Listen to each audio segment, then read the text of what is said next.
Today's content is on economic development. All right, so we're going to talk about a few aspects of this concept, and we'll link this to the international business later on. All right, so we'll be using the notes and also the slides interchangeably, all right, just to complement each other. So before we delve into economic development first, there is this need to distinguish between growth and development. So if you have heard of the term economic growth, you would have some idea what it is. And then now we show you economic development, right? We may or may not get confused. Okay, so just to set the tone right first. So economic growth, it's referring to increases in the GDP. So for those who took econs in July, right, you should remember what GDP is about, gross domestic product. Then for those who haven't, GDP is basically measuring the output level. So when the news shows you that economy grew by how many percent from this year to next year, or let's say last quarter to this quarter, right, what we are actually talking about is how much production change there had been. Okay, because the more production that we have, right, it will also mean that more people have jobs. Okay, because people or factors of production are needed to produce output, right? So that's one. And when these workers or these factors of production are employed, they will also be generating income. Okay, and also we look at if you have more production, right, it means that there are more products for people to consume. Okay, so this idea of production or captured in GDP, right, it's usually one big indicator, right, or one major indicator to indicate the strength of the economy. Right? So people really pay attention to the GDP numbers, right, to see whether it has been growing or it is getting further and further away from some sort of a benchmark, right? Let's say if you go back many years ago, let's say China. So China, let's say a few decades before, if they were achieving, let's say 10%, 9% economic growth, right? GDP growth, that is considered healthy. But nowadays, because of the whole environment, right, because of different reasons, if you're achieving like let's say 5, 6%, that's kind of the norm, right? So we measure against what you are able to, what has been the norm, what has been the target, to see whether we are growing well. Okay, so in short, economic growth is to do with changes in output. Right? Is to measure how big the economy is growing or how much it is shrinking. Usually, most of the times the economy is growing, whether you are developed or not that developed economy, right? Usually it's growing. In certain circumstances, there could be a dip in your economy size, let's say during COVID, right? Lockdown measures, people had to stay homes, firms couldn't operate. Then in that period itself, the economy actually shrank. Okay, but that would be the exception rather than the norm. Okay, so that is one concept about economic growth. Now, for today's focus is on economic development. It's not the same thing. Okay, yes. Any questions? What happened to the economic during pandemic? Sorry. Again. Let me raise my volume. Yes. Again, sorry. Okay, what happened during was this thing? What happened to the economic during COVID-19 pandemic? Okay, can. That's the only question or anything further? Just a question. What happened? Okay, can. Thank you. Okay, so all right, thanks for the question. Okay, makes me feel like not so lonely. Okay, so during COVID, I think it was starting to gain some traction in the late 2019, and then towards like the start of 2020, right? If you guys recall, about almost 4.5 years ago, the government realized that this was becoming quite serious. So they had to impose the lockdown measures, right? So the firms couldn't operate, and then people couldn't go to shop, everyone was just staying at home. Okay, and at the same time, people's expectations, the sentiments of the whole economy was very, very low, right? Because the previous pandemic probably would be MERS in 2015, right? At that time, it wasn't global, right? If I remember correctly, it was mostly Middle East, and then I think it was South Korea. And then you go back to 2003, it was SARS. SARS, we sort of had a period of like stay home and so on. I remember I didn't have to go to school, but it was only for a very short period of time, probably 1 week plus, that kind of thing. This time around for COVID, it was like months. Okay, so people were feeling uncertain. The firms were not sure whether people were going to buy things from them. So consumer spending fell, right? Firms were not buying as much of the machineries to expand. So the spending from consumers and the firms were dropping. Foreigners were also not buying from other countries because they felt more scared. So that around the world, no one was really spending money. So if you're not spending money, then there would be lower production, right? So we use production to measure the size of the economy. So when you're producing less goods and services, the economy is going to shrink, right? So that's why we experience the negative growth. And it could probably be even more serious, right? If the government actually did, if the government had not actually come in. Okay, so like Singapore's case, I remember like they pledged to spend like 1 billion US dollars, right, to help the economy. So if they didn't do this, right, if they were giving less subsidies, they were taxing more, right, the economy would have been going down even more. So those were the situation lah. So I explain your answer, the question, huh? So development itself, it's about something else. Okay, so growth is about production, is about income, is about job and so on. Development, it's towards people's welfare. Okay, so when the economy grows, it is one thing, right? But is it actually improving everyone's lives? So it could be, for example, that today, right, let's say the economy, let's say imagine this economy, and then who are the people making money? Who are the people able to earn more and spend more? They could be, let's say, the rich people, right? They already earn a lot, they already can afford a lot of things, and they are able to just keep buying, buying, buying. So the firms are selling to them. Okay, so if that is the case, all right, okay, this information, okay, can, no problem. The file, right? Okay, I'll show you guys later.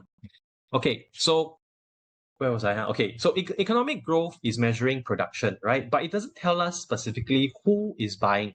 So it could be that, let's say, all the rich people are the ones driving the growth, right? So firms are producing, selling, but they are just serving the rich customers.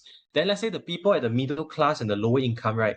They could face higher taxes. They could be living a worse life because of inflation and so on.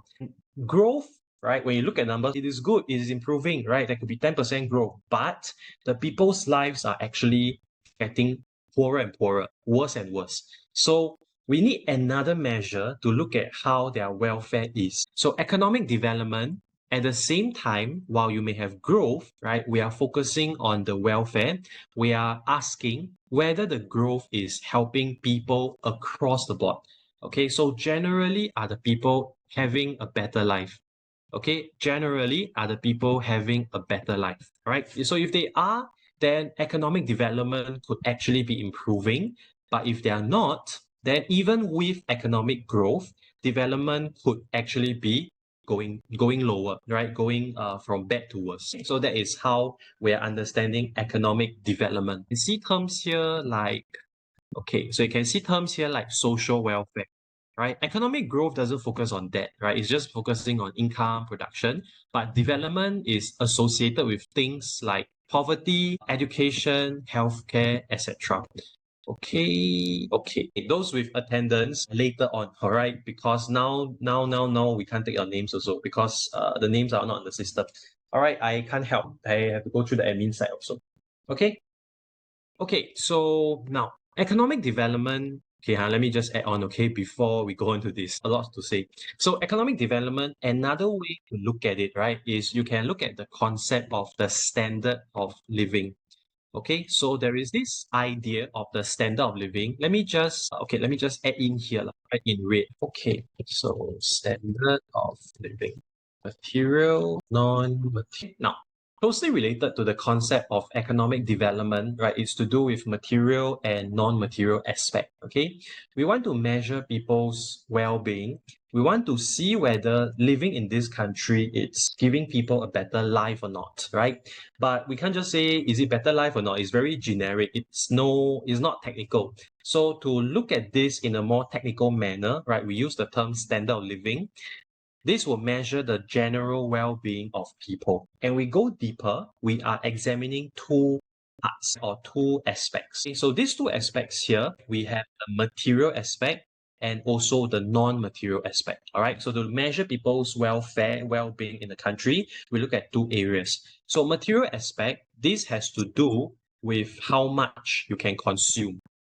Yeah. So all right. So material aspect again, this has to do with how much you can consume. So today, if I am able to afford more products. Let's say I can buy a car, I can buy a house, I can buy luxury items, right? Anything.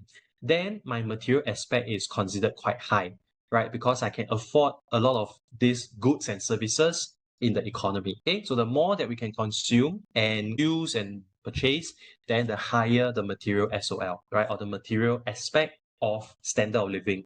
Non-material aspect here has to do with other elements. So it has to do with things like your healthcare. Are the people accessing quality healthcare, right? Let's say in terms of sanitation, do we have clean toilets, or are we just doing our waste, right, in nature? Then do we have high quality education? So let's say in some countries, right, we'll look at later, they may not have access to schools. So they can't go for education, they can't go and receive education. So in that case, it will affect the non-material aspect, right? Because they are not able to learn things that will lift them up from poverty. Then the other things could be, let's say, pollution. Let's say in the place, the environment that we're living in, is it clean air? Is it clean water? Right? Or are we drinking dirty water? Are we breathing in polluted air? Right? So that will affect the non-material aspects. So material to do with how much you can buy, right? How much you can consume, how much you can afford. Non-material looking at things like your life expectancy, your years of schooling, right? Are we able to receive quality education? Things like your environment, is it clean? Is it non-polluted, right? Even your stress level. So let's say a developed country, a developed economy, right? The non-material aspect could be quite low because of the high stress level. Right? We work, and then we get very stressed. Under such conditions, right? Let's say these people die young because they can't endure the stress. Right? So that's also another concern. Okay, so we move on to the content here, right? Otherwise, I'm talking too much.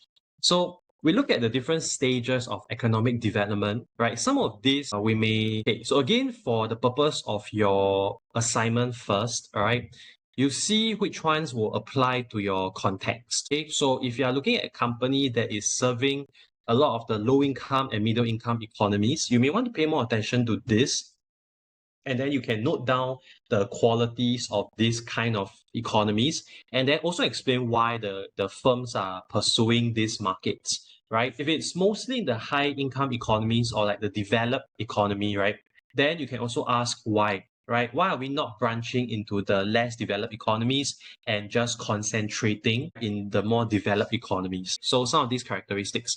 Now, low income, right, we have things like low GDP per capita, high percentage working in agriculture, low industrialization, high poverty levels. Okay, so let me just highlight these key points here. All right, some of these I think you already know is quite straightforward, right? So GDP, it's the economy size, right? If you want to see on average, right, how much per person is earning, then we divide by the population size. Okay, so if you see per capita, it means on a per person basis. So the economy can be the size can be very large, right? It could be 10 billion, 20 billion. But let's say this country, right, has 10 billion people, and the other country only has 500 people, right? So you can see the difference here. Both economies, they earn or they generate $10 billion of output. They generate $10 billion of the economy size, right? But one has 10 billion people, the other only has 500 people. So the first one that is so large in population size, right? It means that these people on average are not earning a lot, right? 10 billion divided by 10 billion is $1 per person, all right, on average. That means the average income is so low, they can't afford much, right? And it takes such a big population to create economy of this size. Whereas on the other hand, right, with fewer people, they can also generate this big economy. That means they have very high income, they have a high purchasing power. So for the economies like this, right, the lower income, they have very low GDP per capita, and many of these people are working in the informal sector, or let's say in the agricultural sector. Okay, so traditionally, let's say one way of classifying the industries, we have the primary sector, we have the secondary sector, and then we have the tertiary sector. All right, so one way of looking at how developed the economy is, right, is also looking at how large of a proportion, right, the GDP is coming from each of these sector. Okay, so primary sector would be to do with, let's say, dealing with natural resources, harvesting them, and so on. So you have example like the agriculture, let's say things like mining, fishing, farming, and so on. Okay, secondary to do with manufacturing. They are let's say they produce electronics. Let's say they produce furnitures, t-shirts, right? Then these are where, like say, the factories are located. Tertiary sector will be more on the services or the service-based industries. So, okay, let's say, for example, we have legal services, accounting services, banking services. Okay, so these low-income economies, a large percentage of the people, given that the access to education is considered quite low, right? They may be able to work in jobs that require less skills, right, or lower skill demanded of them. So this traditionally would be things like the mining, fishing, right? So they'll be learning from, let's say, the seniors in the family, right? Let's say the family owns a farm or the father is a farmer, right, or fisherman.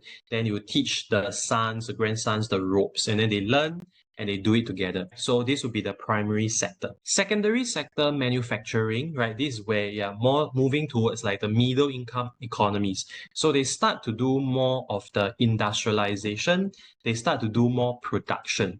Okay, so we may go to these countries to produce our products, right? Let's say the furnitures that we use, the t-shirts that we wear, this will be produced, right, in the secondary sector. Tertiary sector will be like where the let's say the firms, right, they are producing services.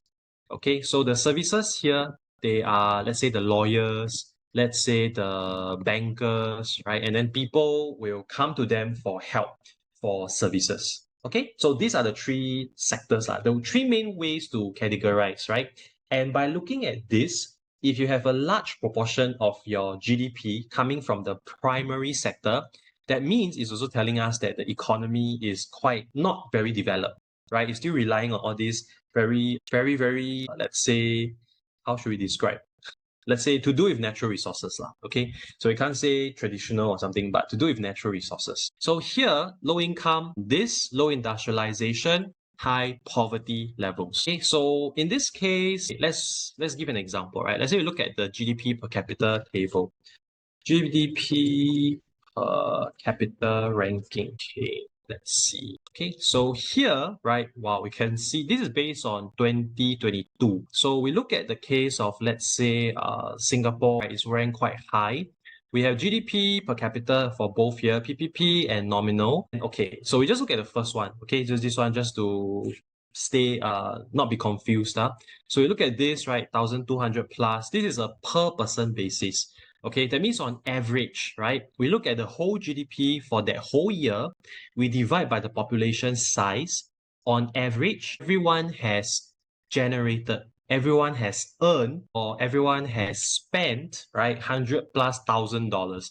Of course, you look at it and you realize it is not the case, right? Because let's say some of us, we don't earn this amount, right? So this is not exactly true. But on average basis, yeah, okay, this would be true. Okay, and we go down the list, right? You can see here, for example, the African countries, right? You may see some of this. Okay, this one very low, right? So African, right, 900 plus, and so on, 1,000 plus, and so on, right? So the higher it is, okay, the higher it is, the higher the material standard of living, right? Linking back to our concepts, So the higher the GDP per capita, right? The higher the material aspect of your standard of living, because it means that people are earning more. It means that they can afford to buy more things, right? They can afford more goods and services in general. Okay, whereas if it's a lower number, it means that they can afford to buy less things. The material standard of living is not as high. Okay, so low income economies, this is categorized by these few qualities, right, with these examples. And then middle income, we come on to economies that are doing more manufacturing, right? So they are producing more goods and services. They are relying less on the primary sector. They may not yet go to the tertiary sector yet. Okay, so it's not so much of primary, it's not so much of tertiary, but more on the secondary sector, right? The manufacturing. So we see here, they give the example of, let's say, Brazil, China, right? South Africa, India, and so on. So these are places, right, typically associated with like factories. People go there to produce things. And at this level, the consumers have higher levels of income. So in terms of purchasing power, they start to have more. So you can buy more things already. We come on to the higher income economies, right? The highest. So they give examples like US, Germany, Japan. So they have very developed service sectors. Okay? They have very, very developed service sectors. So we could go to US, let's say, to consult the lawyers, right? We could have a banking account in Japan, for example. So then we are relying on these services, right? Or we are coming to these countries and patronizing their services sectors, okay? Because that's the largest size, that's the largest contributor to the whole economy. Any questions so far, you let me know, right? In case like some parts were too fast. Okay, so just to round up for now, we talked about economic development. We say that it is to do with the people's welfare. It is not just to do with the growth of the economy. So it's not just about money. It's about whether people are living better lives. Are they happier? Are they accessing more quality education, healthcare, etc.? Okay, so it's to do with the people's well-being generally. Then we split into three types of economies, the low, middle, and high.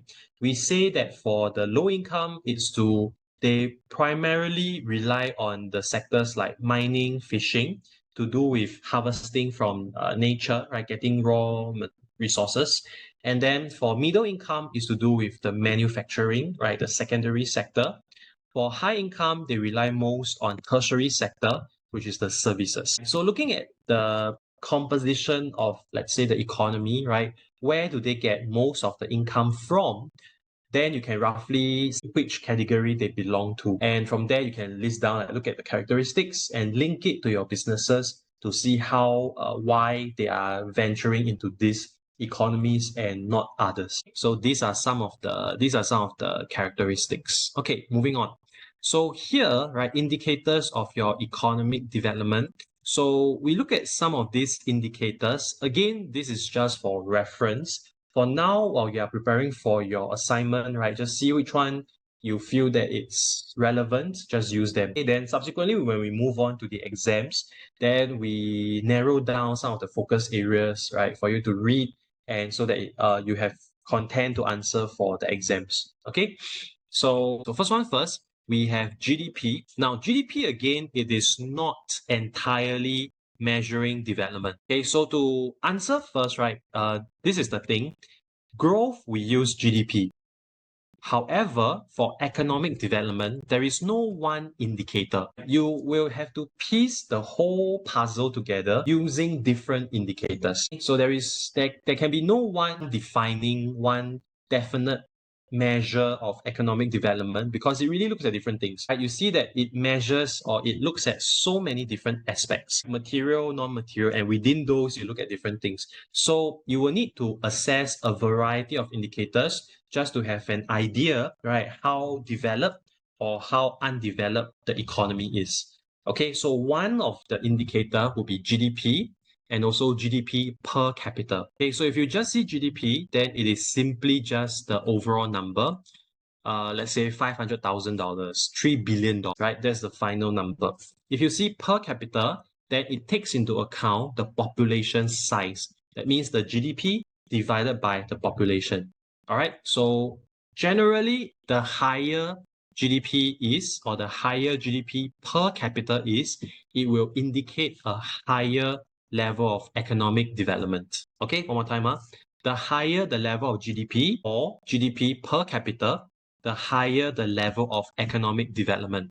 Because, right, in one perspective, it is that if there is more income, that means people have higher spending power. The higher the income, the higher the spending power. So they can buy more things. Okay. Okay, let me just type here. All right. So that in case you were just listening to me, let me just type in. Okay, so higher the GDP, whether on a per capita basis. This means the higher the income level, then higher the purchasing power of consumers, and they can buy more goods and services, and this means higher the level of economic development. Okay, so this is the whole explanation.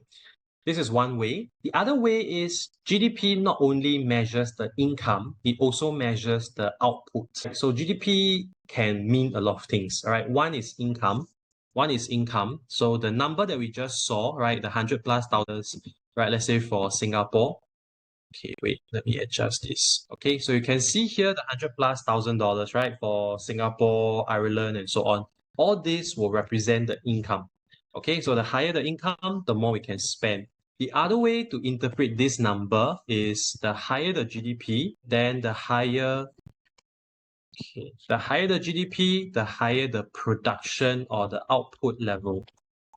Okay, so the more output produced, all right, the more output produced, that means you have more goods and services available for purchasing, and the higher the level of economic output. So it may be that the economy produces a lot, but they export everything. Now think of this situation. Let's say now the economy is producing a lot of goods and services, right? They produce all sorts of items, but every single thing that they produce is now sold to other countries. That means on paper, right, your economic growth or your economy size is very large because you earn so much money, but this is where you sell things overseas. And imagine now you have no imports and you leave nothing for the people to buy, right? That means if you go to the extreme, that is saying that even though on paper there's a lot of money, there's nothing to consume. There's no food to eat. There's no car to drive. There's no house to stay in. Then that's also a very low standard of living, right? Because you cannot afford to buy anything. So income is one. Do we have something to buy? Okay, so the more things available to buy, that also helps to improve the level of development. So that is the two ways to understand GDP. Now, the other measure is the Human Development Index. Okay, now Human Development Index is commonly used. Let me find Human Development Index here. Okay, here. All right, so the Human Development Index, as you can see on the screen, it captures a few indices, right? So it's not just looking at one element, one dimension. It actually looks at different elements, right? We have the life expectancy, right? So we look at how many years are we expected to live, let's say when we are born, right? So this baby, when they are born today, for example, are they expected to live until 80 years old, 60 years old, right? This is just a projection, right? It doesn't mean like when the day comes, this baby will die, right? But it's just a projection based on like the current level of healthcare, the current level of sanitation. Can the baby live to 80 years old? Or is it like 90? Or is it like 50 then die? Right? So life expectancy is one. So it will imply your education level, no, your healthcare level, sanitation, etc. Okay. Then in terms of knowledge, we look at the years of schooling. So years of schooling, we have two sub-indicators. You have the expected years of schooling and you have the mean years of schooling. All right, both will talk about the education. Now, expected years is when we forecast into the future, right? Let's say again, the same baby is born. How many years will the baby be expected to be able to receive education? Given the current situation, right, are there enough schools? Are there enough, let's say, education institutions, right? So if you have sufficient teachers and schools, let's say in Singapore, right, when the baby is born, they are expected to study until university. Expected here doesn't mean that like the parents expect that, right? Oh, you must study. Not this way of understanding. Expected is more like based on statistics, right? Do we have enough resources to support the child to finish university, for example? All right. If yes, there's enough school, there's enough subsidy, there's enough scholarship, then education till university shouldn't be an issue. So we expect we expect you to finish university. Mean years of schooling, right? Mean years of schooling will be looking at up to now, right? The past record. Okay, so it could be like let's say people right now generally they study until secondary 4. Okay, so let's say in this economy, people generally study until secondary 4, right, or until middle school or even high school. So then this is the mean years of schooling based on the current data, right? On average, how many years of education have the people completed, right? So expected is moving to forecast into the future. Mean year is looking at the past, right? How many years on average has the average student or person completed? So the more, the better, right? Because you have more skills, you have a deeper understanding, you can work at more higher skill jobs. And then also the last one to do with GNI per capita. This is measuring, you can see here in dollars. Now GDP and GNI are not the same thing. Okay, so in this Human Development Index, right, they consist of 4 sub-indicators. It doesn't use GDP, but it uses the GNI. Yes, question. What is Human Development Index about? Okay, can. Is that the only question? Only that. Okay, can. All right, thanks for the question. So Human Development Index, okay, this one we're going to explain later, but I skip a bit first. So Human Development Index is looking at, right, in terms of measuring the people's welfare across different dimensions, right? How well is the country doing? Okay, so this is measuring the performance for every individual country. Okay, so in the areas of education, healthcare, in the areas of income, right, on average across these few dimensions, how well are they performing? Because it is used as a measure of people's welfare. Okay, all right, I answered your question, huh? Okay, so the last portion here. So the GNI per capita, again, per capita means on a per person basis, right? Per person basis. So GNI is gross national income. Okay, gross national income. GDP that we use just now here, okay? GDP that we use just now, this is gross domestic product. All right, so here, let me just add this in. GDP, no, never mind, I will spell it full. Gross domestic product versus gross national income. Okay, so GDP is based on the location. All right. So whoever works in Singapore, whether you are from America, China, Vietnam, India, etc., anyone, any factor of production working in Singapore will contribute to Singapore's GDP. Okay, whoever works in Singapore contributes to Singapore's GDP. However, if let's say today I am a Singaporean, right? I may be working in Singapore, I may have relocated to Japan or any country in the world, I will still contribute to Singapore's GNI, gross national income, because GNI is based on nationality. All right. So GNI is based on nationality, regardless of where that, let's say, worker works in. Okay, so that is the difference. So both are measuring income, but GDP is based on location, right? Are you in Singapore? Then you are contributing to Singapore's GDP. But if I am a Japanese, I am contributing to Japan's GNI regardless of where I work. Okay, there's no right or wrong, right? Or which one is better. It's just a different way to measure income. Okay, so for the purpose of Human Development Index, right, or we call this the HDI in short, they use the GNI per capita. So what is so ideal about the Human Development Index, right, is that it looks at your life expectancy and also your education. So for the first two indices, it looks at the non-material aspect because it talks about the healthcare, it talks about the education. And then on the other hand, it also measures the material side, which is how much are people earning on average. The higher this is, that means the higher the person is earning, right? And this person is coming from a particular country, is coming from a particular nationality. Let's say the GNI for Singaporeans, it's $100,000. That means regardless of where we work, as a Singaporean, I am earning $100,000 on average per year. That is quite high. And then we look at, let's say, the life expectancy, you look at the years of schooling, and we have the overall score for the HDI, okay, the Human Development Index. HDI, let me see if they mention here. Okay. they have, okay, never mind. I just look at this. All right. Now, this indicator, they have a way of calculating, all right? We don't have to know how they calculate, okay? But if you want to understand what the graph means, so you can see here is from 0.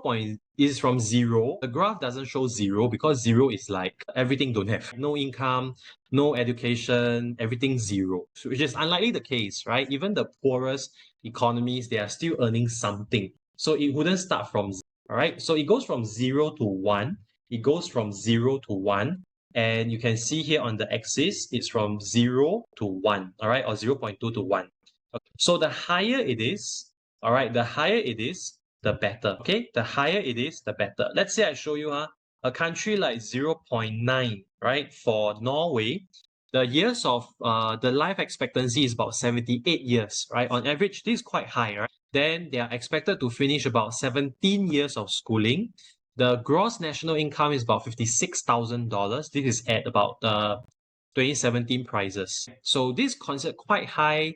So the overall is about 0.97. Even now, right, let's say here for Switzerland, 2022 is almost like perfect score, right? Almost 1. 84 years of living and then so many years of education. GNI also quite high. Then let's say you go down, let's say somewhere here, okay? These are like the African countries, right? 1996, people only live up to less than 50 years. They hardly go to school, right? For less than 5 years. And the per person income is just less than $500 per year. Okay, so you can see that the higher it is, the better. Okay, the higher it is, the better. All right, so this is another way to measure the economic development. Again, there is no one best way. We are comparing across the board different indicators to have a rough picture. So if you recall from the GDP figures, like Singapore, Switzerland, they rank quite high, right, on the GDP.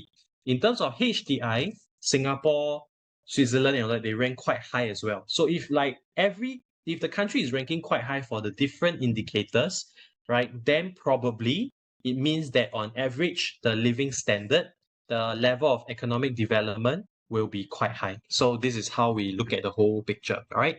Then poverty rates here. Poverty rates, this is typically more prevalent in the lower income economies. So we have this concept of the poverty cycle. So poverty cycle. So it means that let's say we have low income, right? We have the low income to start off with, and then they are unable to save and also to afford, let's say, schools. Okay, or no, not schools, education, jobs. Now, poverty cycle, right, is a concept. If you look online, they also draw it as a diagram as well, right? The poverty cycle diagram.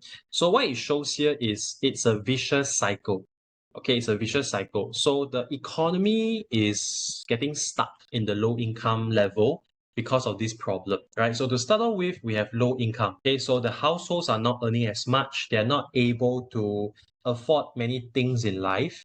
And then one of it will include things like your education, and also you probably will have nothing to save. Okay, so saving is one part, right? I earn, if I have excess, I save. The other thing is to afford school so that we go for education, right? So this group of people, they are low income, they cannot afford to save, they cannot afford to go for education. They will be stuck working in the low skilled jobs. Okay, this is in the case of no intervention by the government, let's say, right? So the government doesn't help in anything.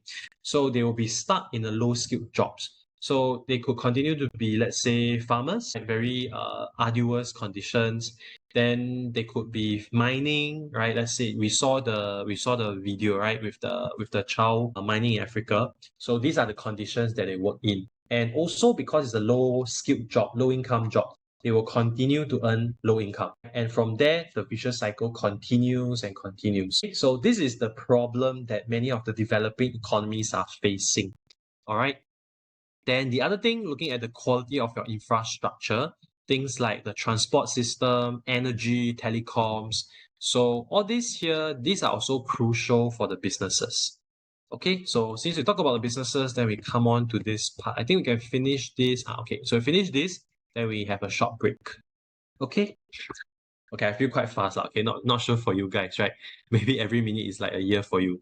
Okay, so we talked about the different levels of development and we see whether we can classify into like the low income, the middle income, or the high income economies, right? So which level they belong to. Okay, then linking these concepts, right, to the international businesses, whether they are producing or whether they are getting the raw materials or they are selling to these economies, right? So there must be certain reasons for why they choose, let's say, to do so. So let's say we look at a typical example, right? Let's say we look at the case of Apple. Okay, so Apple's iPhone, right? Did we mention this? Okay, never mind. So if you look at the income statement for Apple, okay, you can see that for this company, the majority of the revenue comes from selling iPhones. Okay, so they focus a lot on producing iPhones to sell to the world, right? And the pricing here, the positioning of the products of the firms, it's at the premium level. Okay, so in terms of the strategy they use, right, it's more of a premium product, and then we set at a high price. Not sure if you guys use iPhone or if you're familiar with the pricing, but if I'm not wrong, every iPhone, let's say the handset, and if you choose like the bigger, let's say iPhone Plus or some like iPhone Pro, right, it can go up to like $2,000, right, or around that. Okay, for the higher end with the larger storage, bigger screen as well.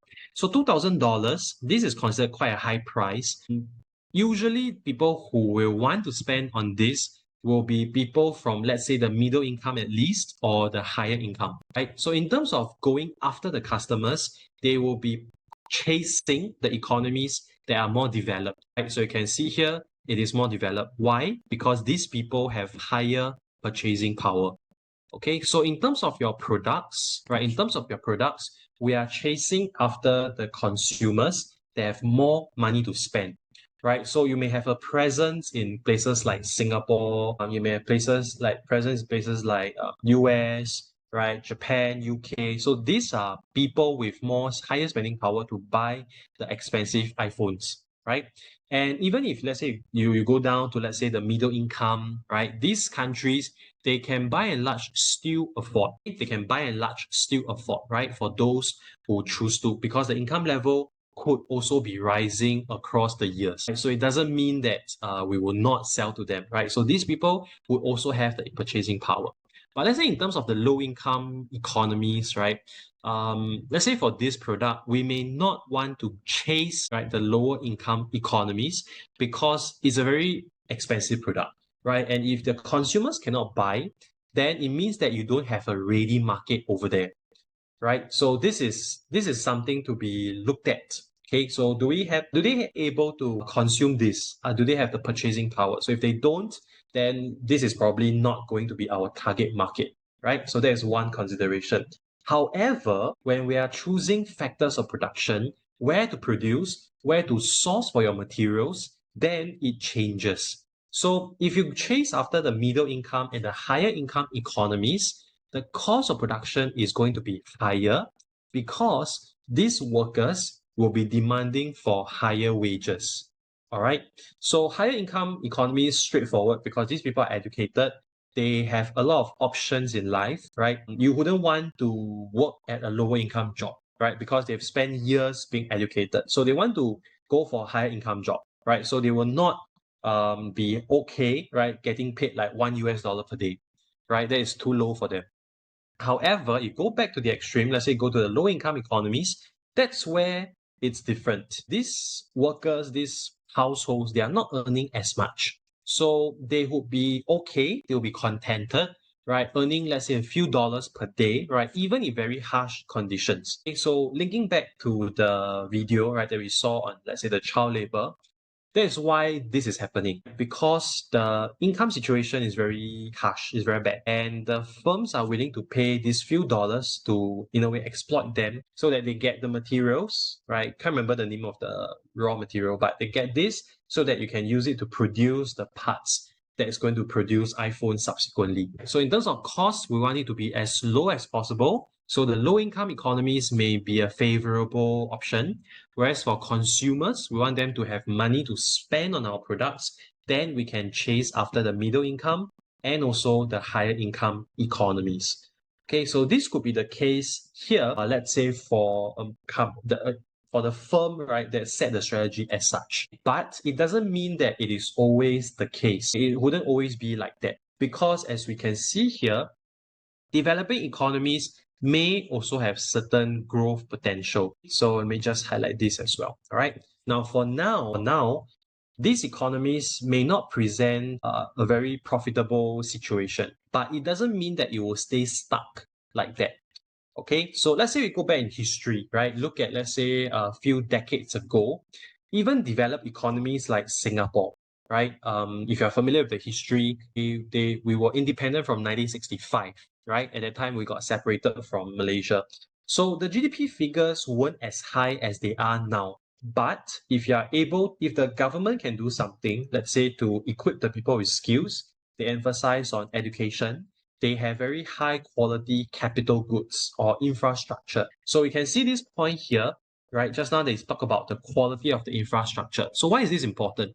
Because let's say if you have a good transport system, right? Transportation becomes very fast and efficient. It's very cheap, it's very fast, then things are moving quickly, right? Your production can be faster. Then let's say telecoms. Right? You go to this country, you cannot even use WhatsApp. You cannot even do video call, right? Then a lot of things you can't do. So it's going to obstruct the whole business flow. But if everything is set up nicely, there's Wi-Fi, there's even G, right? Let's say, then the internet speed is so fast, things can transact very quickly.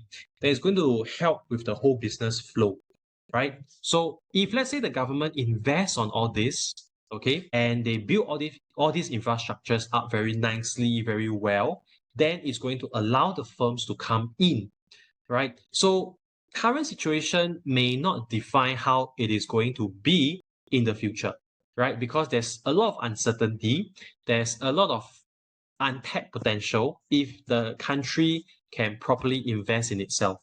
Okay, but also it is not a given thing, right? So there's also a lot of obstacles.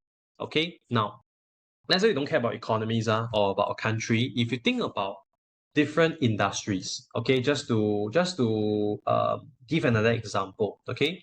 Let's say, for example, now, right, I'm using, you can see on my screen, right, I'm using Google Docs. The offline version would be like Microsoft Word. So Google Docs, Microsoft Word. This is a software that's very basic, right? Probably all of us here, right, when we are doing our assignments, you will be using this software, right? So in this case, Microsoft as a company is very stable, it's very certain, it's very familiar to us. So if I ask you to invest into Microsoft shares, if I ask you to explain whether you think Microsoft has profitability, whether in the years to come it will do well, you probably will say yes, right? Because to you, everything is like, you know what it is. It is earning money, and it is a software, it is a product that you are already using. Okay, that's one side. But on the other hand, let's say you look at space travel. Let's say you look at space travel. Some of the companies, right? Some of the companies like, let me give you an example. Let's see. SpaceX, I think. Let me see. Yes. Okay, you can see this. You can see my screen, right? So you see like the satellites, the spaceship, and so on. Okay, so going back here now, SpaceX, right? This is by Elon Musk, and Elon Musk, if I think you're familiar, this is associated with Tesla. Okay, yes, question. No worries, no worries. It's okay, it's okay. Okay, no issues, all right. Okay, so you guys can see here, the example is SpaceX, right? This is a company that's founded by Elon Musk. This is by Tesla's founder, okay? So SpaceX, right, this is a company that manufactures, launches satellite communications, right? They are to do with the space travel, rockets, and so on, okay? Now, ask you, if you compare Microsoft, where you're already using Google Doc and Microsoft Word on a daily basis, versus SpaceX, right, where let's say in the future they tell you they can bring you to outer space for travel. Maybe instead of going to US for a 2-week holiday, right? Now I'm going to Jupiter for a 2-week holiday. Very new, right? Like, huh? Really? And you may be laughing also right now as I say it. So this is the example, this is the case where it has a lot of untapped potential, but it's very uncertain. Just like the developing economy, right? Let's say this African country, right? African state, they have this potential to earn high income in the future if they invest in education, healthcare, they change the living environments, etc. Right? But whether it will happen like that in the future or not, it's a question mark. Okay, same thing as this company. If all these things come to be realized, right? They could earn a lot of money because space travel could be very expensive and it could serve the wealthy people at first before they slowly move on to like the normal like average income people, right? By then it could have earned a lot of money. And this obviously SpaceX is one of the first few companies, right? It's also very hard to get into this industry, right? Given that it costs lots of money to build the rockets. So in that case, this company could make a lot of profits in the future. But will it really happen like that? We don't know for now. So for the businesses that want to go into developing economies, right? Let's say they are thinking, they may have to fight with the political instability, the uncertainty of the regulations, the poor infrastructure. But if they can find, let's say, a bright spot, if they can find the potential there, then they could actually earn a lot of money. Okay, last example before we take a break. All right. Let's say now I'm selling refrigerators. Okay, let's say now I'm selling refrigerators, right? The fridge. So this is something that's very common, right? Probably every household, right? Or wherever you stay, hotel, house, it will come with a fridge or you will buy one, right? So you can store your things. You can store the whole products, right? Uncooked meat, etc.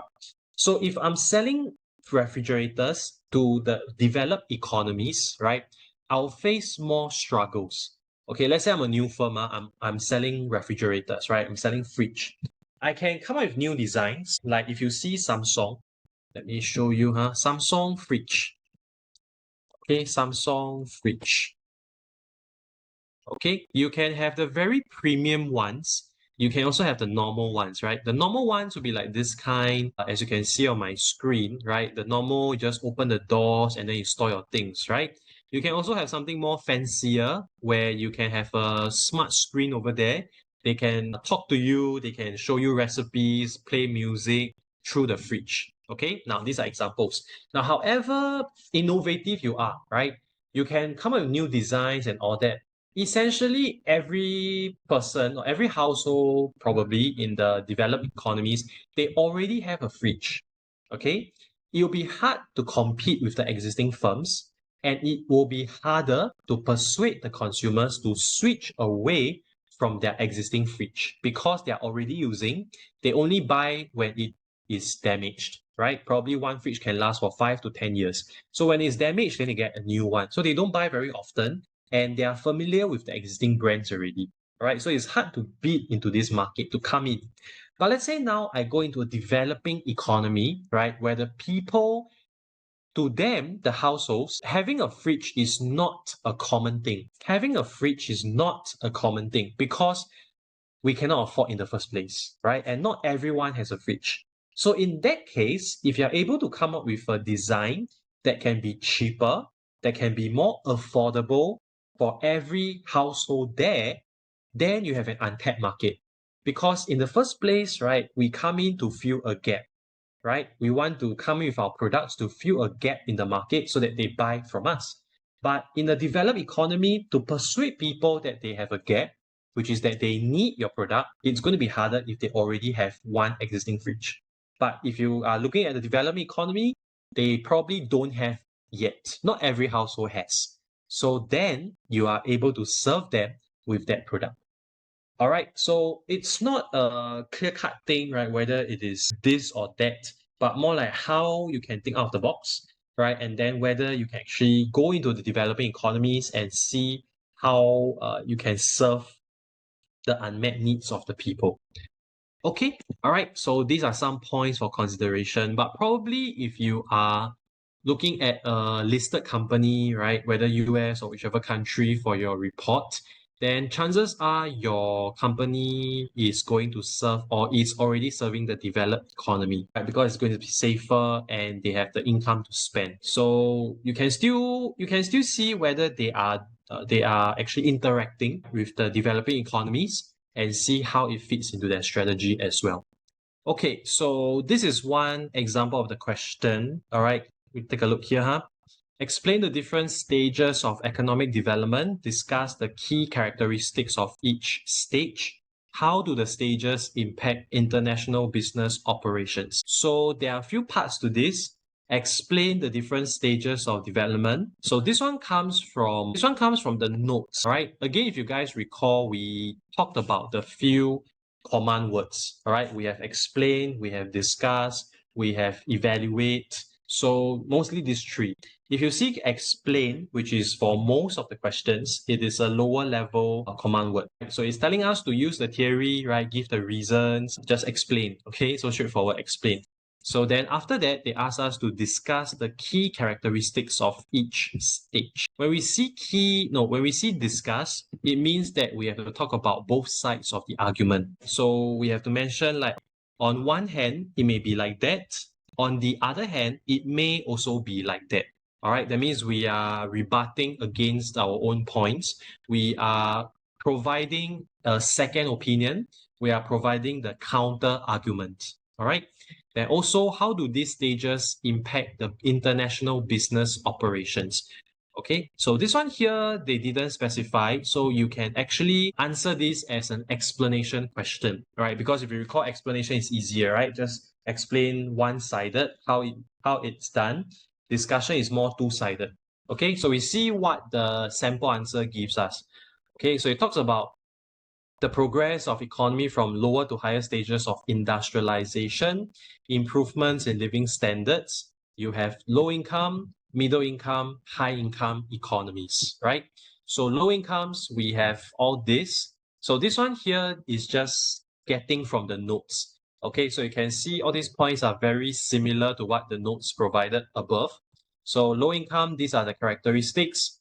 Middle income, growing in the industrialization, urbanization, and so on. They also gave examples. High income, we talk about the fully industrialized, and then they also have like the service sectors. You can also add in here. Okay, let me just add in here. So this one is just for us to edit. It's not yet perfect. So the exercise here is to get us to edit the answer to make it more perfect, to make it perfect. All right. So here we can mention the tertiary sector to do with the service industries, legal, accounting, etc. Okay. So the explanation for the three types of the three characteristics for our different stages, these are given. All right. So low, middle, high income. International business operations are directly affected by of the host economy. Then developed economies offer stability. Then, okay, let me see here, huh? Okay, and then the emerging economy, okay, change. Emerging economies provide opportunities for growth, market expansion, and then they need to adjust the strategies based on the unique characteristic. So these are some of the main points given. Now, let's looking at this and then comparing back with the question, right? Do we have everything we need for this to be a perfect answer? So the paragraph 1 is the intro. It explains, it defines what development is.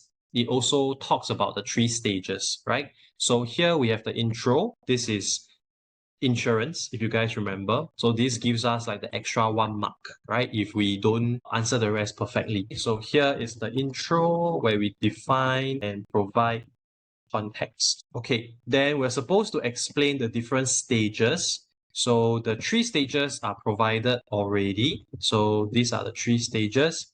Explain the three stages of development. All right, so this is also provided. Okay, so hopefully this exercise helps you guys to identify the gaps in your answer, because sometimes when we write in an exam, we are in a rush or a bit stressed. So as we write, we may not remember the question or remember to check, or we don't know if we have given the complete answer. All right, so the practice here is to try to help find any gaps, all right, so that we can give the complete answer. Okay, so this is done. Discuss the key characteristics. Okay, so within this, have we discussed the key characteristics, right? So we zoom in and see.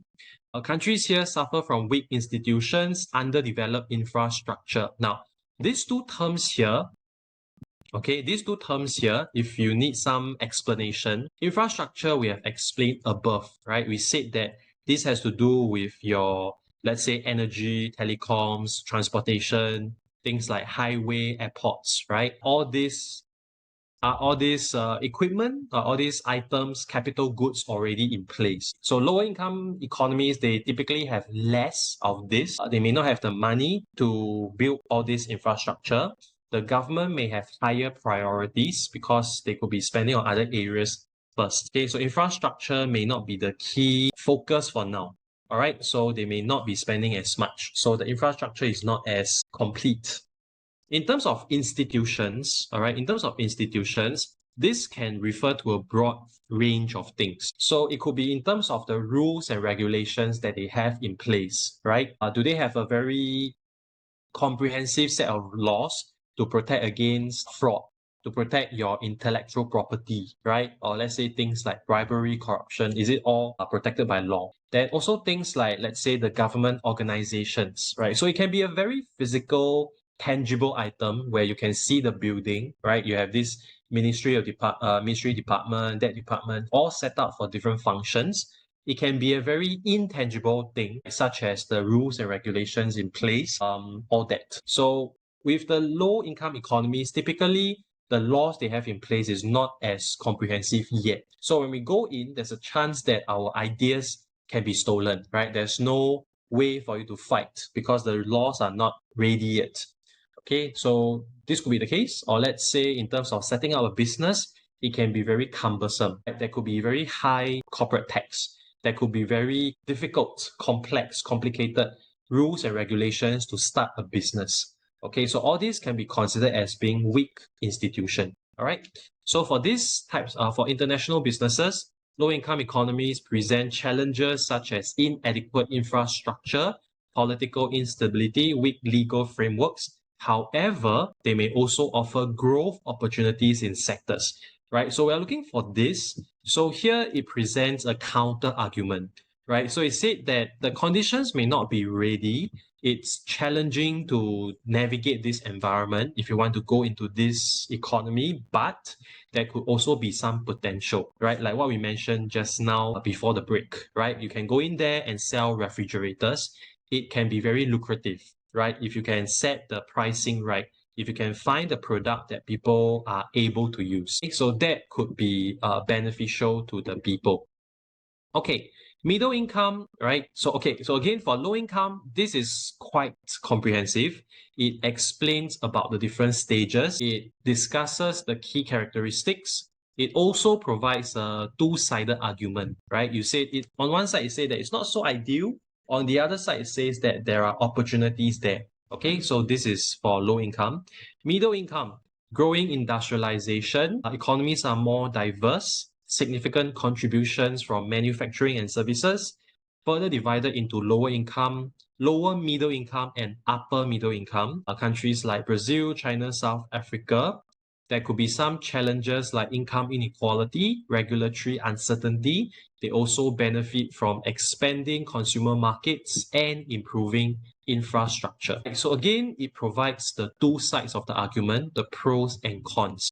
Then after that, they can find opportunities through investments in infrastructure, manufacturing, and services. All right.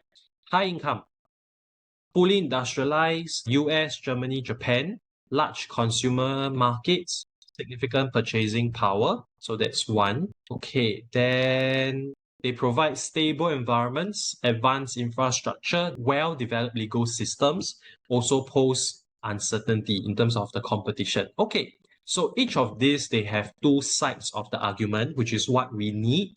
All right. So here we have the key characteristics. Okay, so this one would be done already. In terms of the impact, right? This is also cleverly mentioned. So in terms of the key characteristics, we are supposed to talk about the pros and cons for each of this economy.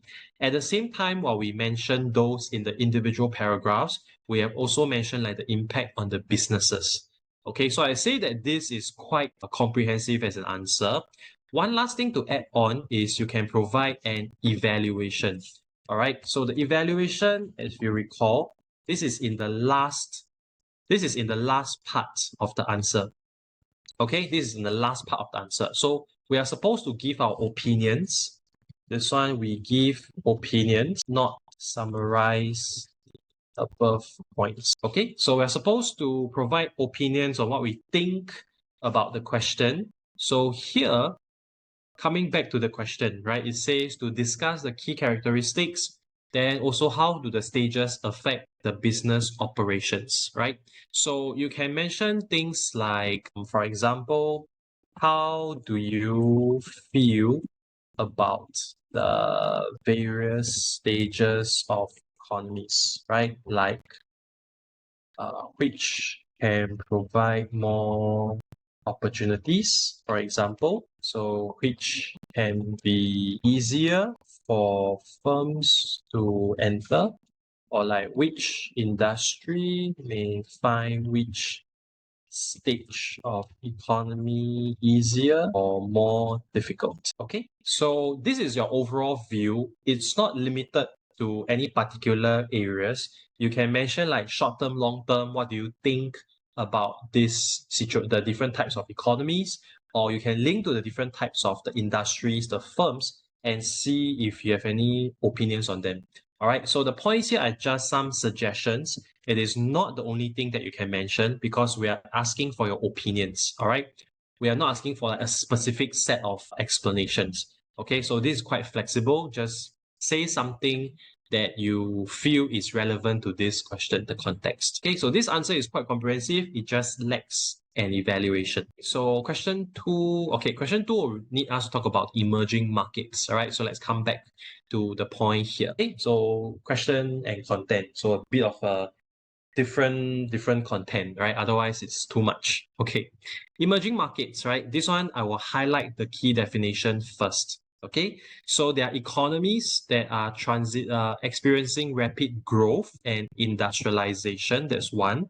Transitioning from low income to a middle income status, characterized by fast economic development, increasing consumer demand, opportunities for investment. Okay, so these are some characteristics. Countries like China, India, Brazil, Russia, South Africa, collectively called the BRICS nations. So again, because they have been experiencing industrialization, they have been a bit of they have gone through different stages of development, right? And then they are actually growing high. So these are the different characteristics that we see.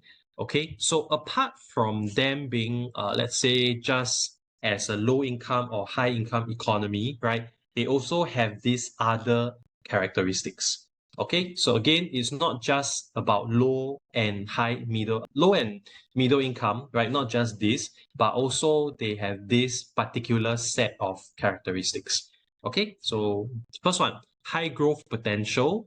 They have higher economic growth rates than developed economies, driven by different reasons. Now, first of all, just now we talked about the economic growth rate, right? If you guys recall, let's say for developed economies like US, Singapore, right? We typically look at, let's say, 2 to 3% GDP growth on an annualized basis, right? That means on a year to year, it is about 2 to 3% economic growth, okay? GDP growth.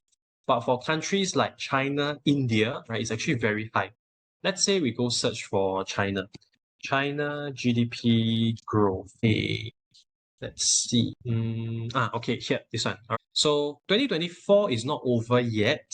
It is not over yet. So we still have some months to go. And the analysts, right, this article from Financial Times about 4 days ago, they project that China will reach about 5% economic growth target for 2024. Okay, then 3 days ago, of course, another analyst, they have forecasted this to be about 4+%. Now, if you backtrack, let's say, even more years before, you can see that, okay, let me see if there is, okay, let's say 10 years. Okay, so last time, right, it was averaging about 6-7%. You can see on my screen, right? So 2016, 2015, 14, 2017, it was about 6-7%. So this was the norm. Okay, then subsequently we had COVID, and then there was a strong rebound up to like 18%, right? So these are the exception, right? Not the norm. These are the exception. Okay, so if you look at, let's say, previously, right, in the last 10 years or so, it was averaging about 6-7% GDP growth. Okay, so this would be considered as an emerging economy. First thing is that there is high growth potential. Every year, the GDP goes up so much compared to a country like Singapore.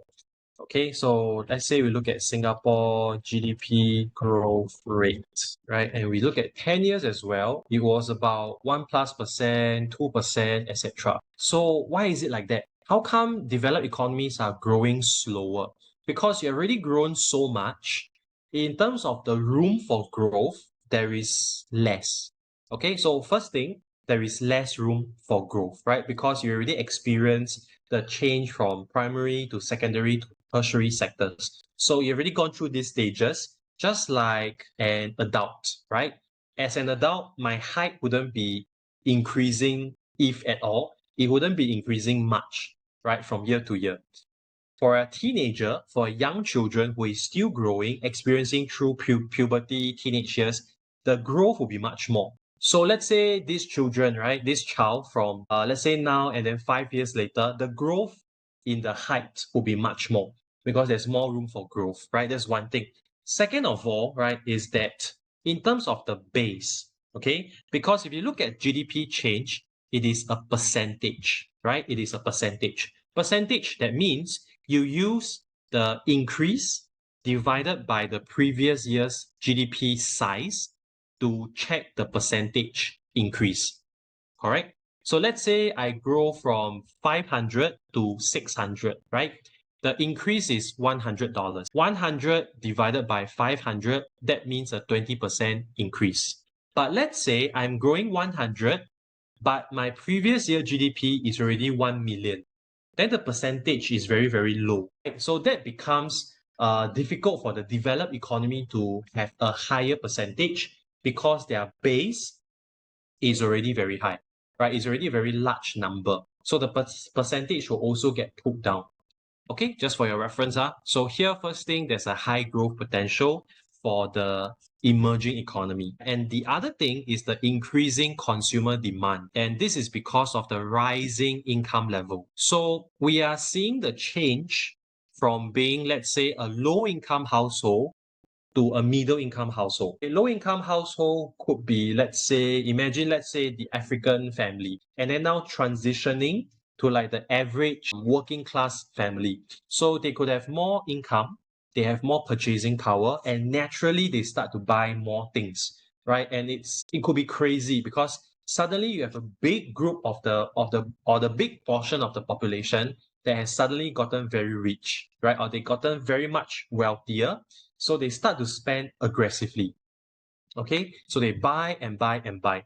On the other hand, if you look at the developed economies, same thing for the income change in the family. It is not exponential.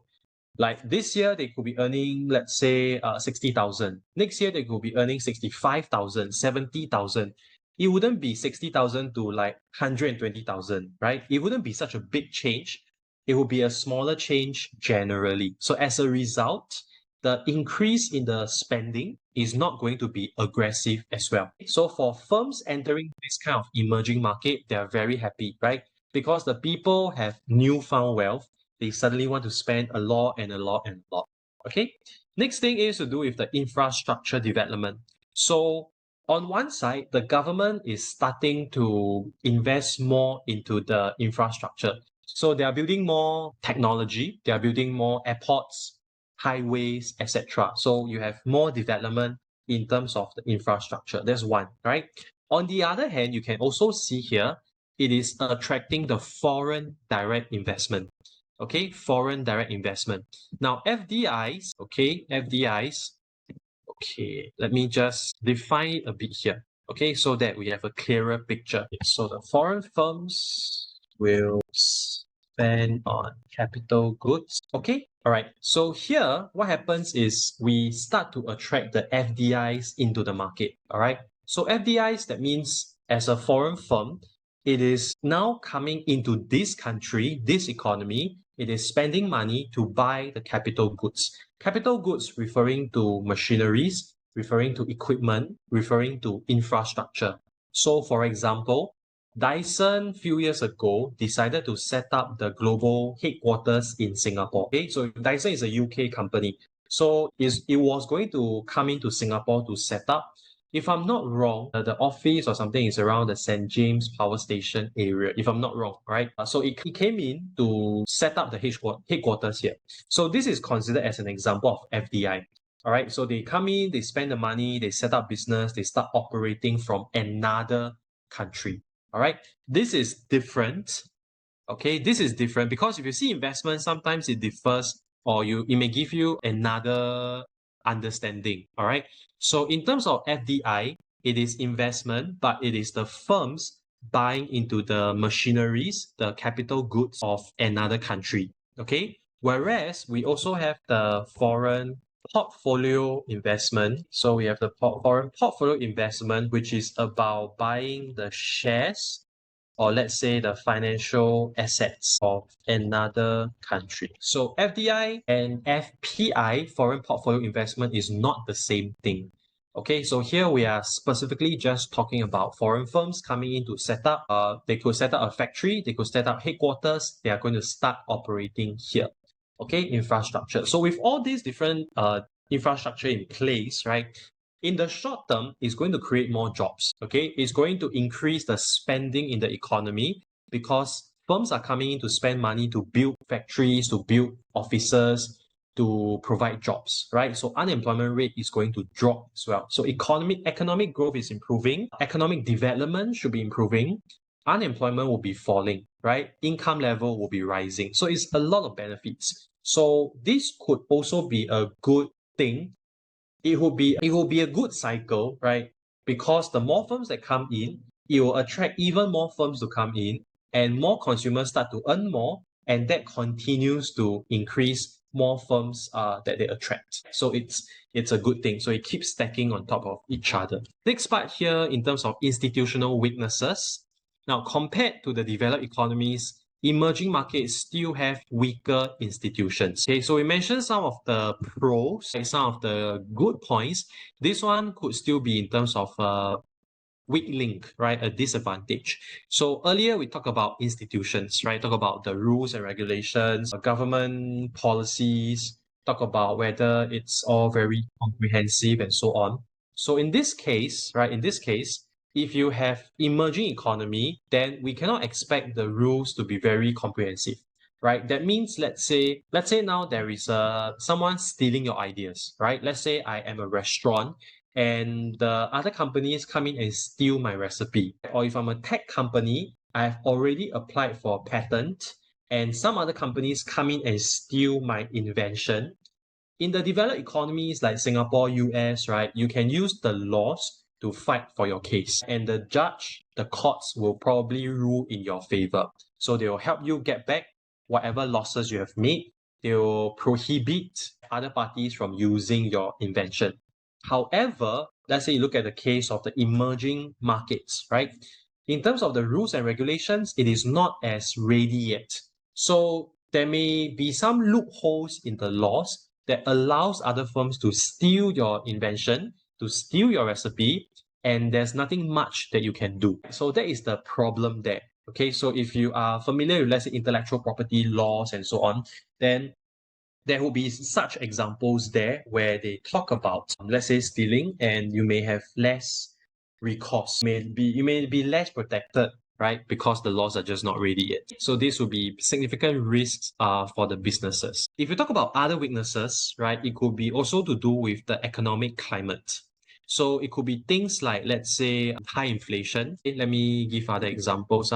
So it could also be here. Okay, let's say other weaknesses.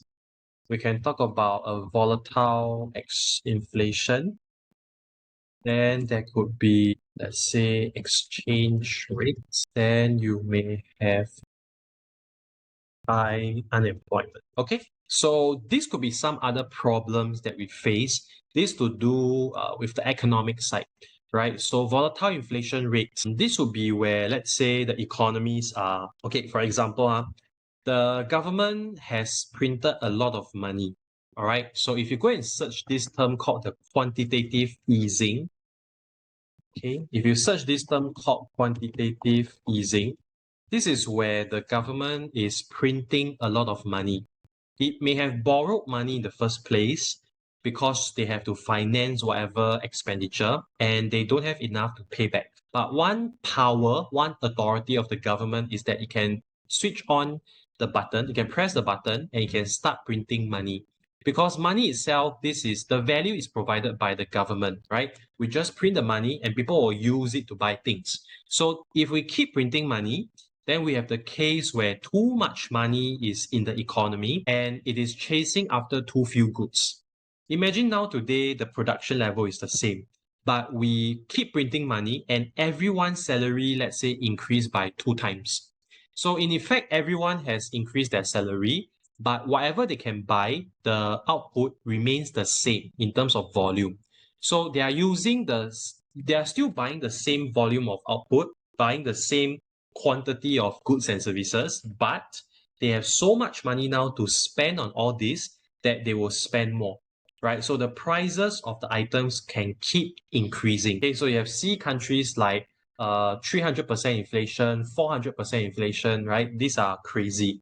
So with very high inflation, it's going to affect the businesses because it makes planning very difficult, right? Imagine you don't know what your cost will be in the future. You don't know how much you're going to spend to buy raw materials and you don't know how much your profits will be because the prices are fluctuating so crazily.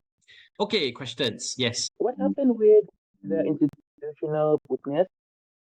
The what? Sorry? What just happened on the institutional weakness? Institution. You're talking about institution weakness? Oh yes, because these are there's there's a weaker institutions such as corruption. What just Hmm. so what's the problem with the institutional weakness? Sorry, because my okay, let me switch on louder. What do we do or what happened? What happened? Oh, what happened? Okay. That's all right. That's the only question. Yeah, only that. All right, Ken. Okay. So, okay, what happened? So again, what happened? It's things like corruption, as you mentioned, and then also things like the rules and regulations may not be very ready. So they have a lot of loopholes in the laws. And let's say I go in there, I set up a business, I bring my invention, right? And other companies can steal my ideas, but I cannot sue them because the laws have this loophole. So the other companies can steal my idea, use my invention, start selling, earn money. I'm just sitting there. I cannot do anything. Okay, so these are some areas where the institutions are not ready. Or let's say there could be too many rules to follow. I want to start a business. There are too many forms to fill up. There are like too many licenses to apply. So that could also lead to higher barriers to go in. It could also be considered as a weaker institution. Okay, all right, so some of the points here. Okay, then high unemployment, the last one, right? Just to finish off this point, high unemployment will be things like because this, let's say now, right? Because we are transitioning to a middle income economy, that means we are focusing more on the industrialization. We are focusing more on manufacturing. And before that, this economy was mostly engaging in, let's say, agriculture, mining, fishing. So if you are transitioning from the primary sector, talking about mining, fishing, and going to manufacturing, where we talk about producing electronics, fabrics, cars, right? It is a different thing. It requires different skill sets. Okay, it requires different skill sets. So these people before that, they could work in their previous jobs, right? But the economy is slowly relying less on the primary sectors and going to the secondary sectors. Then the next question is, are the people ready? Do we have the skills? So if you don't have the skills and the factory requires some sort of a skill to operate the machineries, to be a factory worker, right? Then it means that they are not able to find jobs. So we could still face somewhat high levels of unemployment, especially with youths. Okay, especially with youths. So if you zoom in and look at the particular segments of the population, right? Youths or teenagers, they tend to have this higher probability, higher proportion that is unemployed. Because technically, right, if you are a firm, if you ask yourself, right, for the same salary or if your budget allows, do you want to hire someone that is more experienced versus someone that is just starting out. Okay, I give you my example, but not boasting or anything. Okay, just sharing. As a fresh graduate, okay, let's say about 8, 10 years ago, right? As a fresh graduate, I was applying for jobs, right? I was a bit aimless. I just wanted to work to get some income. So I was just applying here, applying there, right? I think I mentioned to you guys last week, right? I was from UOB. So that was also one of the jobs that I applied. But if you ask me, do I really want to be a banker? Do I want to work in a bank? I don't see myself doing that. I just wanted some money to tide through first, right? Because it could take some time to find a job. So I applied for a lot of jobs, but it is very difficult because you have no experience and in a sense overqualified, right? So it's a bit of a dilemma because there's no experience, but I already finished my master's. So it means that you may be asking for higher pay, but you have no actual work experience at that time, right? So then it becomes some of a problem.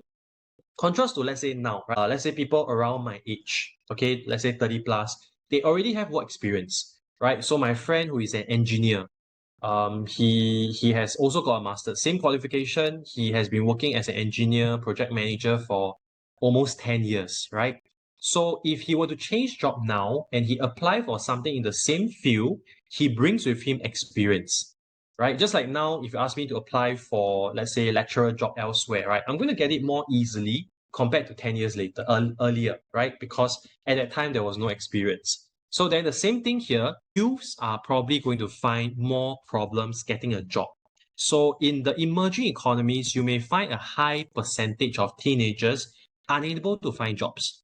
That could be a problem in the long term, right? Because without the jobs, they wouldn't be able to learn new skills. They wouldn't be able to accumulate experience. You fast forward 10 years later, these people who didn't get the experience from the past 10 years, they have now grown to like 30 plus, right? Late 20s, 30 plus. And they will bring with them less experience to the workplace, right? So in the long term, the economy is going to lose out, okay, in that sense, all right? Okay, just digressing. Okay, but here the main point is about the high unemployment. All right, the last thing, growing integration with the global economy, right? So these economies, they are integrated into the global trade, investment networks. They are probably, okay, we highlight first. Okay, then you have open market policies and so on. All right, so these economies, they probably need the help of other economies so that they can grow. Okay, because if you think about it, they could still be lacking in some areas, right? Like in terms of knowledge, in terms of infrastructure. So they will require other countries to come in and invest, come in and set up. They can do a knowledge transfer. That means, let's say today Dyson sets up in Singapore. They already sell the vacuum cleaners, they sell the hair dryers. They have their own technology. They have their own way of manufacturing, of coming up with the new products.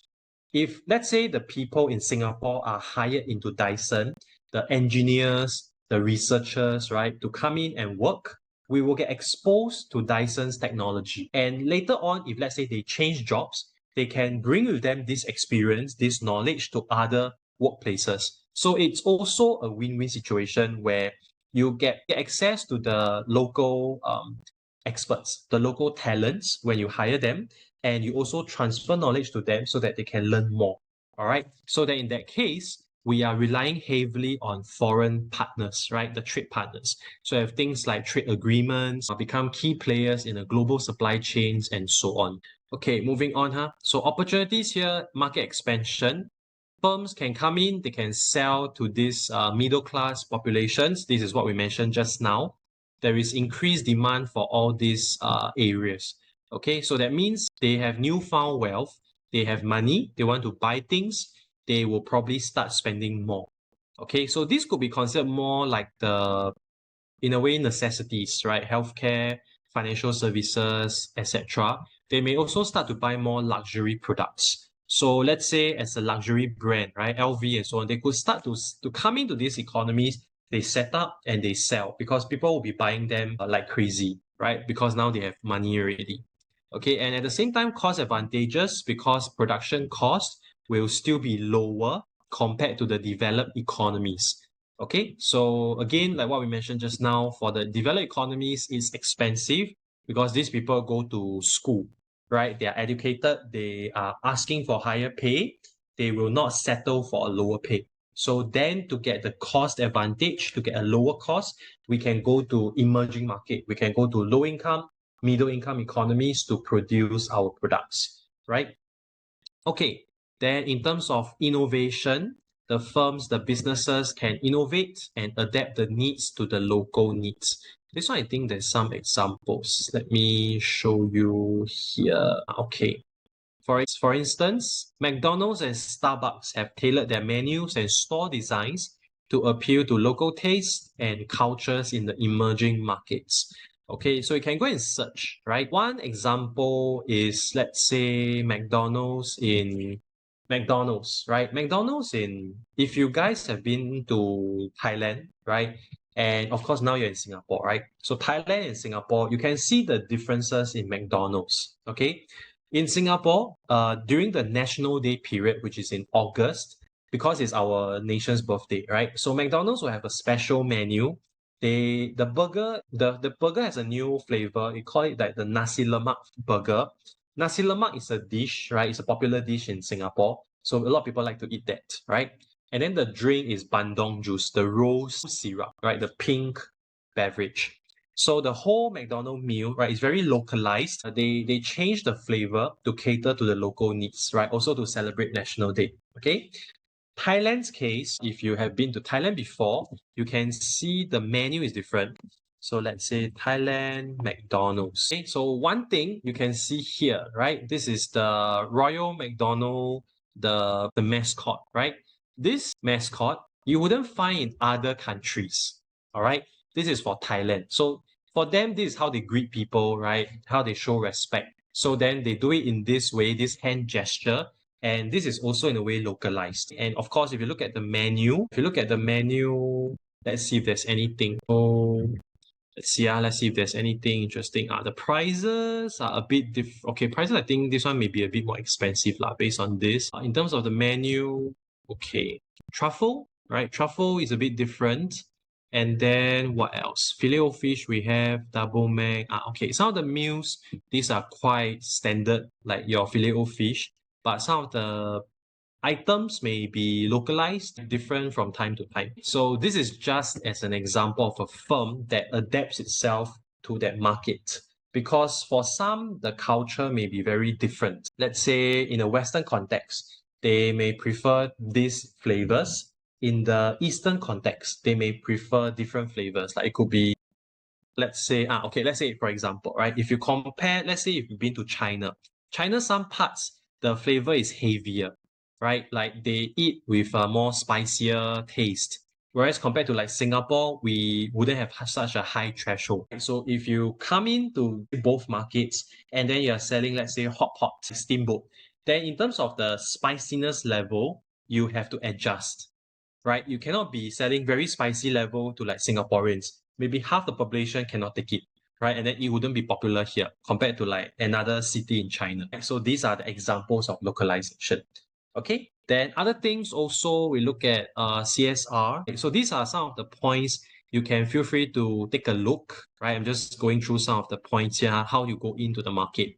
Then things like CSR, we mentioned last week, corporate social responsibility. We link this to the triple bottom line concept, right? We say that it has to do with your financial profits, it has to do with the people, and also the planet. So for these economies, some economies may pay more attention to like CSR.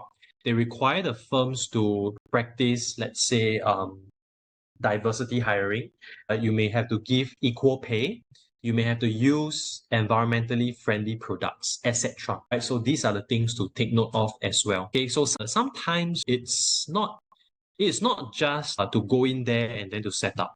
So they may also employ the local experts. Right? We may engage the lawyers in that country. We may talk to like, let's say, the business consultants just to see if there's anything we need to adapt before we actually open up in the market. So that would be the case, all right? And give the example, let's say Alibaba, right? So Alibaba leveraged the rapid growth of the Chinese middle class, increasing internet penetration to build this position in the online retail market. So this is one example. Second example, Unilever in India.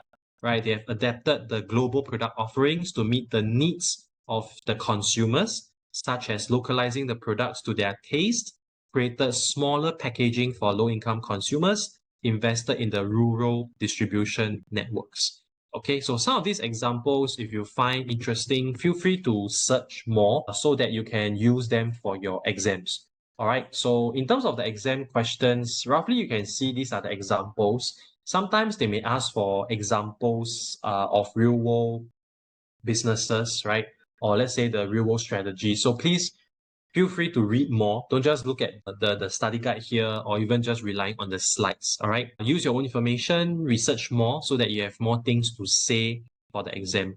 Okay, let's look at the second question. So discuss the strategies international businesses can adopt to succeed in emerging markets. Use specific examples to support your answer.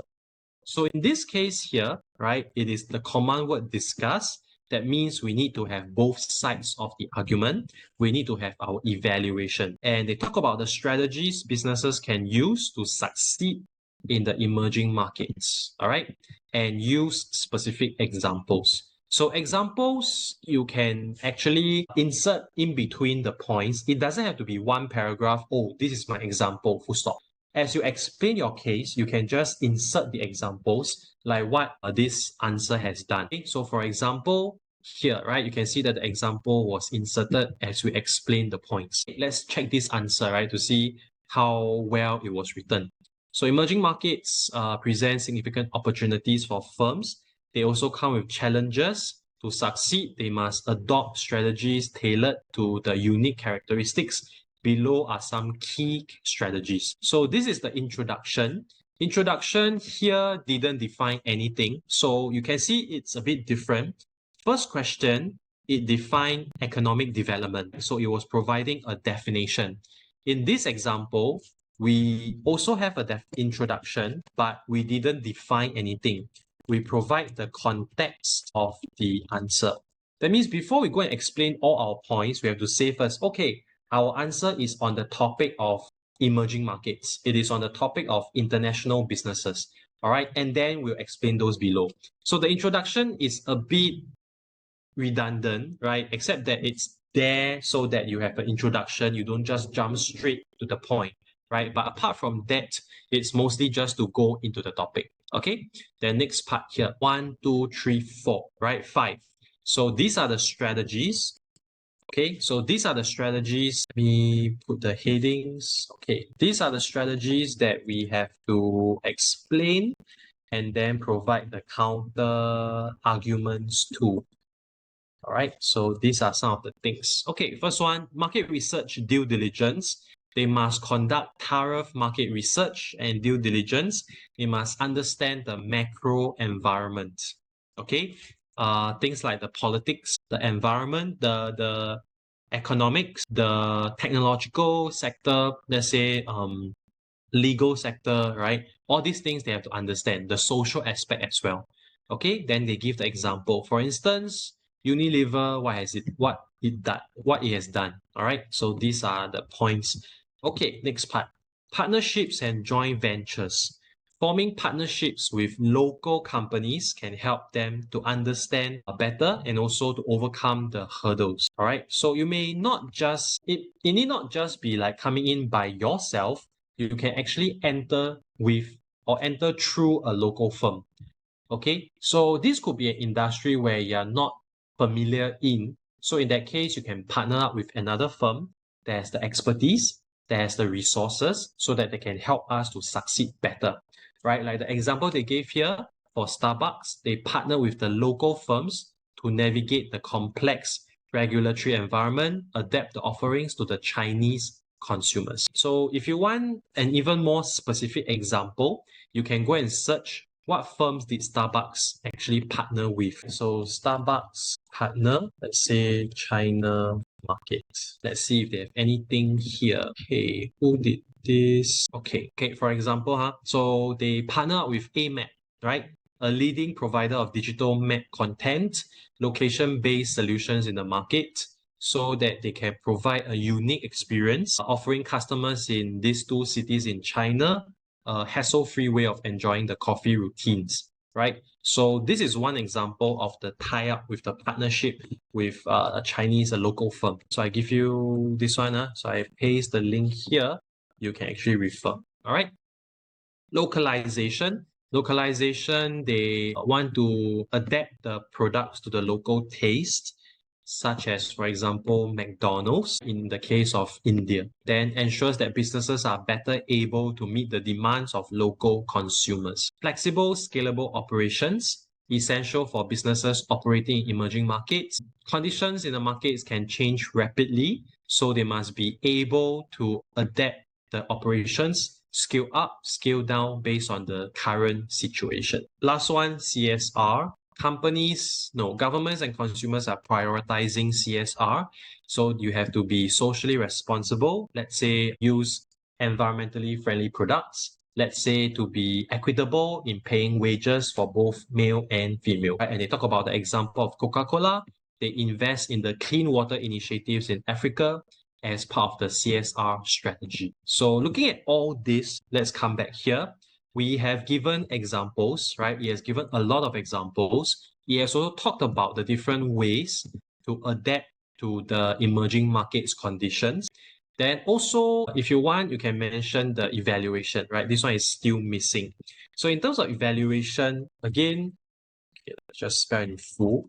This can be very flexible. Right? You can mention whether it is easy or difficult to enter emerging markets.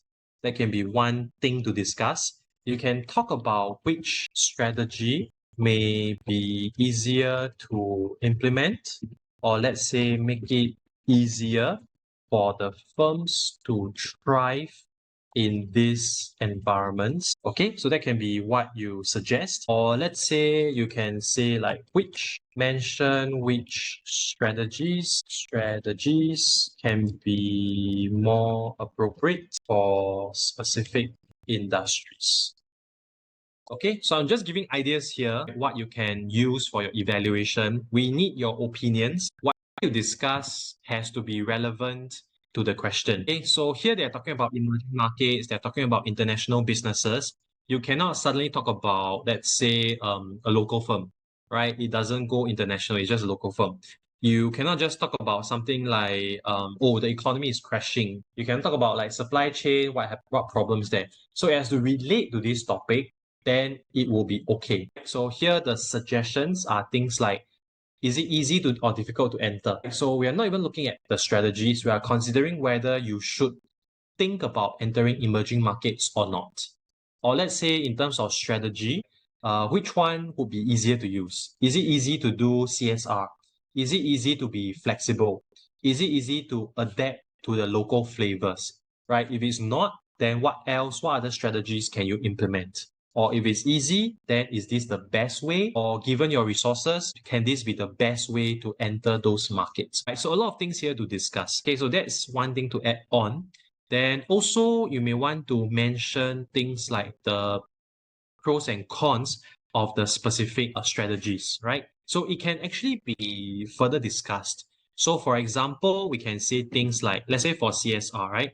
We say that for the firms, because the consumers and governments are paying more attention to the planet, to the social aspects, we have to do this. But, right, however, let's say things like there could be higher cost incurred. Okay, this can lead to lower profitability, right? So this is one. And also, right, we are asking ourselves, can it really improve the, let's say, the profitability, or let's say the brand image? So all these areas here can also be considered. So I want to do CSR, right? Or let's say Coca-Cola here, they have invested into the clean water initiatives, okay? That's the good side, right? So you get the benefits from that. However, on the con side, right, if you think about it, is it necessary, right? Do you really have to do this? If we don't invest in the clean water, can we actually save money? So all these concerns here, they are coming from different perspectives, right? If you are a consumer, if you are a government, of course you like that Coca-Cola is doing this. But if you are a shareholder of Coca-Cola, Are you happy that they spend billions of dollars, millions of dollars to do this, which is not getting immediate profits? Or do you agree with that, or do you not agree with that? Okay, so the idea here is to prompt you to think more so that you can apply critical thinking, provide different sides of the argument. Okay? All right, so these are some examples of the questions that we have. Okay, then let me see. Yeah, okay, so this one, okay, challenges in emerging markets, right? We talk about the political, economic instability.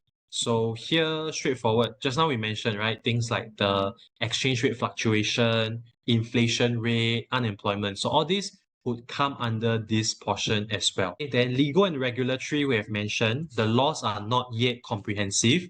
So there may be a lot of loopholes for the firms to exploit so they can steal your ideas. Then in terms of the infrastructure gaps, again, we have mentioned, this is where the firms know the country doesn't yet have all the infrastructure set up. So it is still very basic. If you want to travel within the country, there may only be like 2 highways and it's always jammed. So transportation takes very long, and to transport items from place to place is also very expensive. So these are the infrastructure gaps. Cultural differences. Okay, cultural differences, this depends on which country you're looking at, right? Let's say we look at the African culture. They may be very different from how we live because they are not that urbanized, right? There could still be people living in villages, right? Even today. Whereas let's say if you look at how they live, right, the attire that they wear, all these ways of living are not the same as people in the developed economies. So because of that, the flavors that they like, the tastes and preferences that they have, it becomes very different from what we are familiar with. So Starbucks can sell, let's say a mocha, let's say this iced mocha here, right? But this same flavor may not do well in other countries because people may not drink as much coffee, or they may only prefer like the local taste. So if your coffee beans are not made from the local country, they will not drink, right? Because to them the taste is very strange. So we have to know all that so that we can enter the market and be more successful. Okay, all right. So these are the main points for today, right? We have gone through like the levels of economic development. We have talked about how to measure development, looking at things like GDP, HDI, Human Development Index, poverty rates, infrastructure quality. We have also looked at how to enter the emerging markets, right? The last part, using these few strategies, and also what is so great about emerging markets, right? What do we see in them, the benefits, and also some problems that they face. Okay, and also these points here, for now, I would suggest that you read through first, right? For your research report, you can actually find the points that you think are relevant and you use them for your answer. Okay, but subsequently for the exam, right, because it's going to be a lot of writing, we will need to be familiar with the points as well. Okay, so while we are preparing for exam, right, now we can actually start to do the read up. Feel free to read widely, to read beyond the subject guide, as we keep mentioning, so that you have a lot of content to use. Okay, in fact, if you just look at the subject guide, it may or may not be enough. Okay, have a good day. Then I will see you guys on Thursday on Zoom at 12 p.m. All right, have a great week ahead. See you guys then. Bye bye.